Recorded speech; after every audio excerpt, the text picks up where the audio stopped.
Hello friends, ఈరోజు వీడియోలో dry fruit లడ్డూని పంచదార బెల్లం లేకుండా టేస్టీగా హెల్తీగా ఎలా ప్రిపేర్ చేసుకోవాలో మన వీడియోలో చూపించబోతున్నాను. చాలా టేస్టీగా ఉంటుంది, ఆరోగ్యానికి కూడా చాలా మంచిదండి. అది స్కిన్కే అవ్వచ్చు, జుట్టుకే అవ్వచ్చు, ఎముకల బలం కోసమే కావచ్చు. ఈ మధ్యకాలంలో చాలామంది బ్యాక్ పెయిన్తో ఎక్కువ సఫర్ అవుతూ ఉన్నారు కదా, అలాంటి వాళ్ళకి కూడా చాలా మంచిది. ఇందులో బోలెడ్ అని హెల్త్ బెనిఫిట్స్ కూడా ఉన్నాయి. ఇక ఆలస్యం చేయకుండా ఈ డ్రై ఫ్రూట్స్ తోటి సింపుల్గా హెల్తీగా ఈ లడ్డూని ఎలా ప్రిపేర్ చేసుకోవాలో మన వీడియోలో చూసేద్దాం. ముందుగా స్టవ్ ఆన్ చేసి వెడల్పుగా ఉన్న మందంగా ఉన్న బాండీని పెట్టుకొని కొంచెం హీట్ అయిన తర్వాత బాదం పప్పు నేను చిన్న చిన్న పీసెస్లా కట్ చేసి వేస్తున్నానండి. అయితే మీరు నెయ్యి వేసి కూడా ఫ్రై చేసుకోవచ్చు. కొంతమందికి నెయ్యి ఫ్లేవర్ ఎక్కువగా ఇష్టం ఉండదు కనుక ఇలా డ్రైగానే ఫ్రై చేసుకోవచ్చు. మనము డ్రై ఫ్రూట్స్ ఫ్రై చేసేటప్పుడు అన్నీ కూడా ఒకేసారి ఫ్రై చేయొద్దండి. హార్డ్గా ఉన్నవి అంటే కొంచెం గట్టిగా ఉన్న నట్స్ వచ్చేసరికి ఫస్ట్ టైమే ఫ్రై చేసుకోవాలి. అన్నీ కలిపి ఒకేసారి ఫ్రై చేసినట్లయితే హార్డ్గా ఉన్నవి ఎక్కువగా ఫ్రై అవ్వవు. కొంచెం సింపుల్గా ఎర్లీగా ఫ్రై అవ్వాల్సినవి ఏంటంటే ఎర్లీగా ఫ్రై అయిపోయి కొంచెం మాడిపోయినట్టు వచ్చేస్తాయి అన్నమాట. నేను ఆల్మండ్స్ కొంచెం హార్డ్గా ఉంటాయి కనుక ఫస్ట్ కొంచెం ఫ్రై చేసుకుని తర్వాత వాల్నట్స్ అలానే జీడిపప్పుల్ని కాజు అంటారు కదా, అవి కూడా వేసేసుకొని లైట్గా ఫ్రై చేసుకున్నాను. మరీ ఎక్కువగా అవసరం లేదు, జస్ట్ పచ్చివాసన పోయి కొంచెం క్రిస్పీగా తగిలితే సరిపోతుంది. ఇలా ఫ్రై చేసుకున్న తర్వాత ఒక ప్లేట్లో వేసుకొని చల్లారి పెట్టుకోవాలి. ఇదే ప్రాసెస్ మీరు పౌడర్లా కూడా తయారు చేసి వేసుకోవచ్చు, కానీ ఇలా చిన్న చిన్న పలుకుల్లా తింటూ ఉంటే పంట కింద చాలా టేస్టీగా ఉంటుంది. అలానే నట్స్ మన దగ్గర అనుకూలంగా ఉన్నవే తీసుకోవచ్చు. ఇవి వెయ్యాలి అవి వేయకూడదని ఏమీ లేదు. ప్రస్తుతం నేను చేస్తున్న వచ్చేసరికి ఈ 3 రకాలు ఇంపార్టెంట్గా అయితే తీసుకున్నానండి. ఆల్మండ్స్ అలానే వాల్నట్స్, కాజు, ఈ 3 ఇంగ్రీడియంట్స్ ఇలా ఫ్రై చేసుకున్నాను. అది సమానంగా ఇలా ఫ్రై చేసుకుని ఒక ప్లేట్లో తీసుకున్న తర్వాత పొచ్చుగింజల్ని కూడా నేను ఒక 50 గ్రాముల వరకు తీసుకొని లైట్ గోల్డ్ కలర్ వచ్చే వరకు ఫ్రై చేసుకున్నాను. ఇవి కూడా అలానే సేమ్. ఇంకా ఇవే వెయ్యాలని ఏమీ లేదండి. కొంతమంది గుమ్మడి గింజలు వేసుకుంటారు, అలానే సన్ఫ్లవర్ సీడ్స్ అంటాం కదా, అవి తెలుగులో పొద్దుతిరుగుడు పువ్వులు అంటారు. అవి కూడా చాలా టేస్టీగా ఉంటాయి, హెల్త్కి కూడా చాలా మంచిది. అలానే మన దగ్గర ఏవి అనుకూలంగా ఉంటే అవే వేసుకోవచ్చు, కానీ అన్నీ కలిపి మాత్రం ఫ్రై చేయొద్దు. సపరేట్గానే ఫ్రై చేసుకోండి. ఇలా ఫ్రై అయిన తర్వాత ఇవి కూడా తీసుకుని ఒక ప్లేట్లో వేసుకోవాలి. తర్వాత నేను ఒక పావు కప్పు వరకు నువ్వులు వేసుకుంటున్నాను.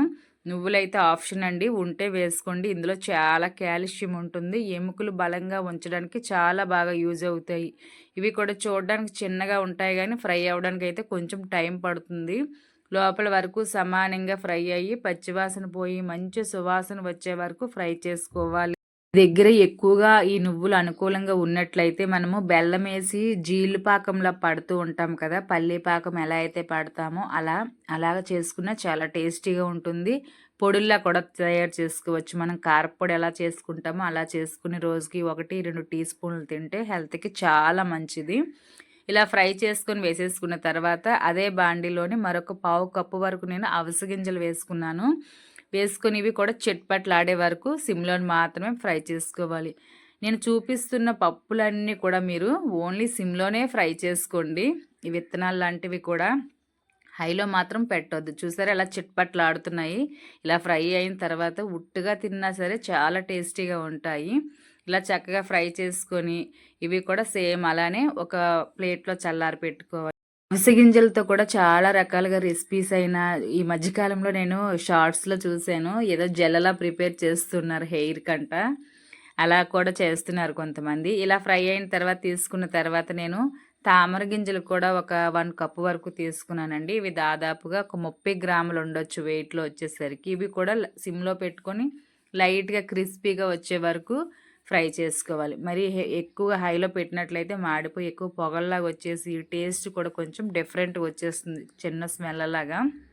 ఇలా ఫ్రై చేసుకొని ఇవి కూడా ఒక ప్లేట్లో చల్లారి పెట్టుకున్న తర్వాత మిక్సీ జార్ తీసుకొని అందులోని ఈ తామర గింజలు అలానే మనం ముందుగా ఫ్రై చేసుకున్న అవిసె గింజల్ని తీసుకొని జస్ట్ కచ్చాపిచ్చగా గ్రైండ్ చేసుకుంటున్నాను. ఎందుకు అంటే డైరెక్ట్గా వేసుకోవచ్చు అవిసె గింజలు, పౌడర్లా తయారు చేసుకోవడం వల్ల మనం లడ్డు చుట్టేటప్పుడు కొంచెం నీట్గా వస్తుంది బైండింగ్ అది అని చెప్పి ఉద్దేశంతో నేను ఈ 2 మాత్రమే, అది కచ్చాపిచ్చా జస్ట్ 1 టైం ఇలా మిక్సీ జార్‌లో తిప్పేసి తీసేయడమే. మరి ఎక్కువసేపు అవసరం లేదు. ఇలా కచ్చాబిచ్చాగా గ్రైండ్ చేసుకున్న తర్వాత ఇవి ఒక బౌల్‌లో తీసుకొని ఉంచుకోవాలి. అలానే నేను ఇందులోని ఖర్జూరం ఉంటుంది కదండీ! ఆ ఖర్జూరాన్ని విత్తనాలు తీసేసి సన్నగా పొడువుగా కట్ చేసుకొని 1/2 కిలో వరకు తీసుకున్నాను. ఇదైతే స్వీటు మనం తినేదాన్ని బట్టి తీసుకోవచ్చండి. మాకు ఎక్కువగా స్వీట్ ఇష్టం ఉండదు కనుక కొంచెం తగ్గించుకునే క్వాంటిటీ తీసుకుంటున్నాను. ఇదే ప్లేస్‌లోని మీరు హనీ తీసుకోవచ్చు, బ్రౌన్ షుగర్ తీసుకోవచ్చు. బెల్లం పౌడర్ గానీ, బెల్లాన్ని గానీ తీసుకోవచ్చు. మీరు బెల్లం తీసుకున్నట్లయితే అది కొంచెం కరిగించుకొని వడకట్టుకుంటే చాలా బావుంటుంది. ఇసుక, డస్ట్ అది లేకుండా. ఇలా తీసుకొని స్టవ్ ఆన్ చేసి అదే బాండీలోనే 1 టీ స్పూన్ వరకు నెయ్యి వేసుకొని, ఇది సిమ్‌లోనే జస్ట్ స్మూత్‌గా అయ్యే వరకు మనం కట్ చేసుకున్న ఖర్జూరాన్ని వేసుకోవాలి. ఇది కరెక్ట్‌గా లడ్డు హెల్తీగా ఉండాలంటే తప్పకుండా ఖర్జూరాన్నే తీసుకోవాలి. మన ఇష్టము. కొంతమంది డేట్స్ కూడా తీసుకుంటారు బ్లాక్‌వి. అలా కూడా వేసుకోవచ్చు. బ్లాక్‌దయితే ఇంకా మంచిదండి. నేను కొంచెం కలర్‌ఫుల్‌గా కనిపిస్తుందని చెప్పి ఇవి తీసుకొని చిన్న చిన్న పీసెస్‌లా కట్ చేసి వేశాను. ఇలా ఒక 2-4 నిమిషాల పాటు సిమ్‌లోని కొంచెం స్మూత్‌గా అయ్యే వరకు మిక్స్ చేసుకున్న తర్వాత మనం ముందుగా ఫ్రై చేసుకొని ఒక ప్లేట్‌లో చల్లారి పెట్టుకున్న పప్పులున్నాయి కదండీ! ఆ నట్స్‌లోని ఈ ముద్దని వేసేసుకోవడమే. ఇలా వేసేసుకొని మన చేత్తో బాగా కలిపేసుకోవాలి. కొంతమంది ఇవన్నీ కలిపి మిక్సీ జార్‌లో కూడా వేసేస్తారు. ఈ పప్పులనేవి కొంచెం మనకి బరక బరకలాగా ఉంటేనే టేస్టీగా ఉంటుంది. లడ్డు తినబుద్దవుతుందనమాట. ఇష్టమున్నట్లయితే పైనుంచి కొంచెం గసగసాల గింజలు కూడా లైట్‌గా ఫ్రై చేసుకొని వేసుకోవచ్చండి. అవి కూడా టేస్ట్ బావుంటాయి. అలానే మరి కాస్త టేస్టీగా ఉండడం కోసం పైనుంచి హనీ కొంచెము నెయ్యిని కూడా వేసుకోవచ్చు. మాకు నెయ్యి ఫ్లేవర్ అంతగా ఇష్టం ఉండదు గనుక కొంచెం నేను తక్కువగానే వాడుతూ ఉంటాను. చక్కగా మిక్స్ చేసుకున్న తర్వాత చిన్న చిన్న బాల్స్‌లా చుట్టుకొని మనం సర్వ్ చేసుకోవడమే. మీకు అలా బాల్స్‌లా ఇష్టం లేని యెడల మనం చపాతీ పిండిని ఎలా అయితే ముద్దలా చేసేసి రోల్‌లాగా చుడుతూ ఉంటాం కదా పొడువుగా. అలా కూడా చక్కగా చుట్టుకొని రోల్‌లాగా చిన్న చిన్న రౌండ్ బాల్స్‌లా కూడా కట్ చేసుకోవచ్చు. చాలా బావుంటాయి. ఇవి హెల్త్‌కైతే చాలా మంచిదేనండి. దీనికోసము బోలెడంత స్టోరీ ఉంటుంది. అదంతా చెప్పుకుంటూ పోతే వీడియో లెంత్ కూడా ఎక్కువై కొంచెం బోర్‌గా ఉంటుంది.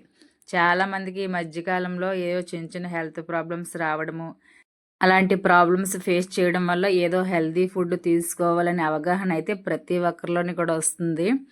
ఈ లడ్డూలోనైతే చాలా హెల్త్ బెనిఫిట్స్ ఉన్నాయండి. రోజుకో లడ్డూ తింటే బోలెడంత బలము కూడా వస్తుంది. మన జుట్టుకి అవ్వచ్చు, చర్మానికి అవ్వచ్చు, బోన్స్ స్ట్రాంగ్‌గా ఉంటాయి.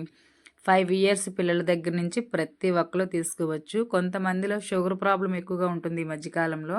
అలాంటి వాళ్ళు కూడా తీసుకోవచ్చు. మనం ఇందులోని షుగర్ అలాంటిది ఏమి యాడ్ చేయలేదు. అలానే ఖర్జూరాన్ని కూడా చాలా తక్కువ క్వాంటిటీలో వేసాము. మరీ ఎక్కువగా అయితే తినబుద్ధి కాదు. ఈ వీడియో అయితే మీకు నచ్చి అర్థమైందని అనుకుంటున్నాను. వీడియో నచ్చినట్లయితే లైక్ చేసి, వీడియో పైన మీ అభిప్రాయాన్ని తప్పకుండా కామెంట్ బాక్స్‌లో షేర్ చేస్తారని కోరుకుంటూ, నెక్స్ట్ మరొక మంచి వీడియోలో కలుద్దాం. అంతవరకు కీప్ వాచింగ్ వెంకటేశం.